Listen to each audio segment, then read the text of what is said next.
ஸ்ரீமதே ராமானுஜாய நமக. பாகவதர்களே, திருப்பாவையின் மிக முக்கியமான கட்டத்திற்கு வந்துவிட்டோம். இது வெறும் பாசுரமல்ல, வைணவ சித்தாந்தத்தின் உயிர் நாடி. இதுவரை நோன்பு என்றும் பறை என்றும் நீராட்டம் என்றும் பல காரணங்களை சொல்லி கண்ணனை எழுப்பினார்கள் ஆண்டாள் நாச்சியார் குழுவினர்.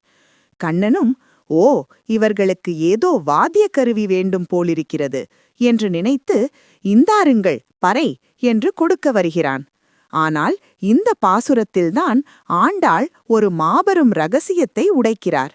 கண்ணா, நாங்கள் பறை என்று கேட்டது அந்த தோலால் செய்த கருவியை அல்ல, எங்களுக்கு வேண்டியது நீயே, உனக்கு செய்யும் தொண்டே என்று சரணாகதியின் சிகரத்தை தொடுகிறார்கள்.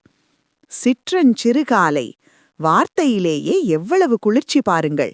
வாருங்கள், கண்ணனின் காலில் விழுந்து அவர்கள் என்ன வரம் கேட்கிறார்கள் என்று பார்ப்போம்.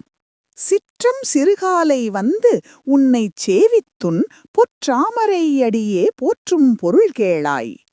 பெற்றம் மேய்த்து உண்ணும் குலத்தில் பிறந்தனி குற்றேவல் எங்களைக் கொள்ளாமல் போகாது. எற்றை பறைகொள்வான் அன்றுகான் கோவிந்தா, எற்றைக்குமே ஏழேழு பிறவிக்கும் உன் தன்னோடு உற்றோமே யாவோமே. உனக்கே நாம ஆட்செய்வோம், மற்றை நம் காமங்கள் மாற்றேலோர் எம்பாவாய். இந்த தெய்வீக தமிழின் நேரடி அர்த்தத்தை பார்ப்போம். சிற்றம் சிறுகாலை, விடியற்காலையிலும் மிக முன்னதான நேரத்தில், அருணோதயத்தில் வந்து உன்னை சேவித்து, குளிரை பாராமல் வந்து உன்னை தேடி வந்து உன்னை வணங்கி, உன் பொற்றாமரை அடியே, உன்னுடைய அழகிய சிவந்த தாமரை போன்ற திருவடிகளை போற்றும் பொருள் கேளாய்.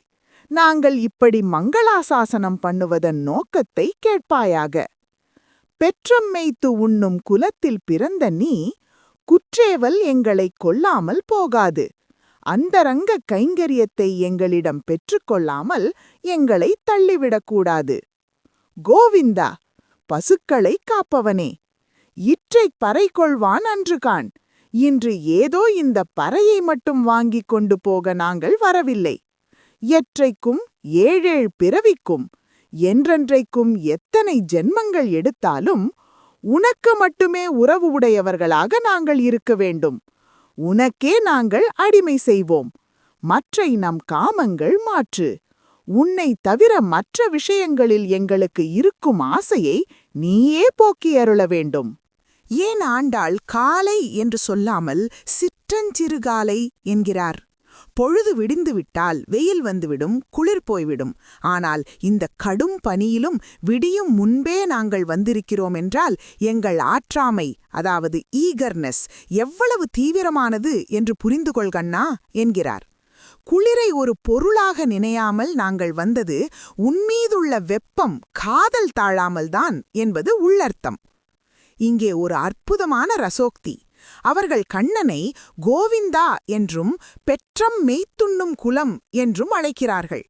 பரமபதத்தில் நித்திய சூரிகள் சூழ இருக்கும் நீ அங்கே பிறந்திருந்தால் நாங்கள் அணுக முடியுமா? பட்டர் ஒரு அழகான விளக்கம் சொல்கிறார். கண்ணா, நீ எங்கே பிறந்திருக்கிறாய்?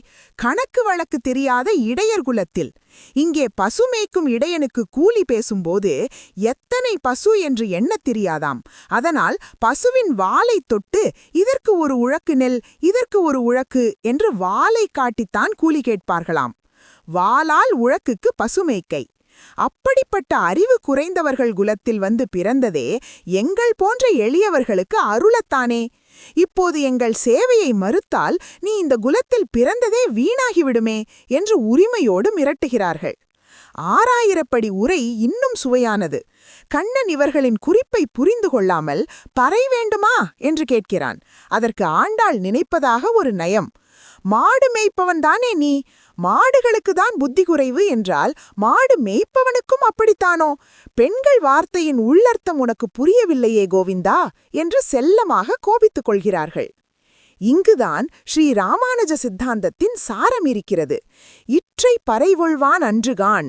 இன்று ஒரு நாள் பறை வாங்கி போக வரவில்லை. எற்றைக்கும் ஏழேழு பிறவிக்கும் உன் உறவு வேண்டும். ஆனால் இதில் ஒரு பெரிய சிக்கல் இருக்கிறது. நமக்கு ஆசை இருந்தால் மட்டும் போதுமா? நம் மனது குரங்கு போன்றது. இன்று கண்ணன் வேண்டும், நாளை வேறு பொருள் வேண்டும். அதனால்தான் ஆண்டாள் மற்றை நம் காமங்கள் மாற்று என்கிறாள். கண்ணா, உன்னை தவிர வேறு எதிலும் எனக்கு ஆசை வராமல் தடுக்கும் பொறுப்பும் உன்னுடையது. என் சுய இன்பத்துக்காக கண்ணனை வணங்காமல் உன் மகிழ்ச்சிக்காகவே உனக்கு தொண்டு செய்ய வேண்டும். நாம் கேட்பது கிடைத்தால் மட்டும் போதாது. வேண்டாத ஆசைகள் நம்மை விட்டு போக வேண்டும். அதை செய்யக்கூடியவன் அவன் ஒருவனே. நேயர்களே, இந்த பாசுரம் நமக்கு கற்றுத்தரும் பாடம் ஒன்றுதான். கடவுளிடம் போய் எனக்கு வேலை கொடு, காசு கொடு, நோய் தீர்க்கும் மருந்து கொடு என்று கேட்பது வியாபாரம். பறை என்பது ஒரு சாக்கு, வியாஜம். உனக்கே நாம் ஆட்சி செய்வோம். பிரதிபலன் பாராத அன்பு ஒன்றே முக்திக்கு வழி. கண்ணனிடம் கண்ணனையே கேட்போம், அவன் தருவான். சர்வம் ஸ்ரீ கிருஷ்ணார்ப்பணம்.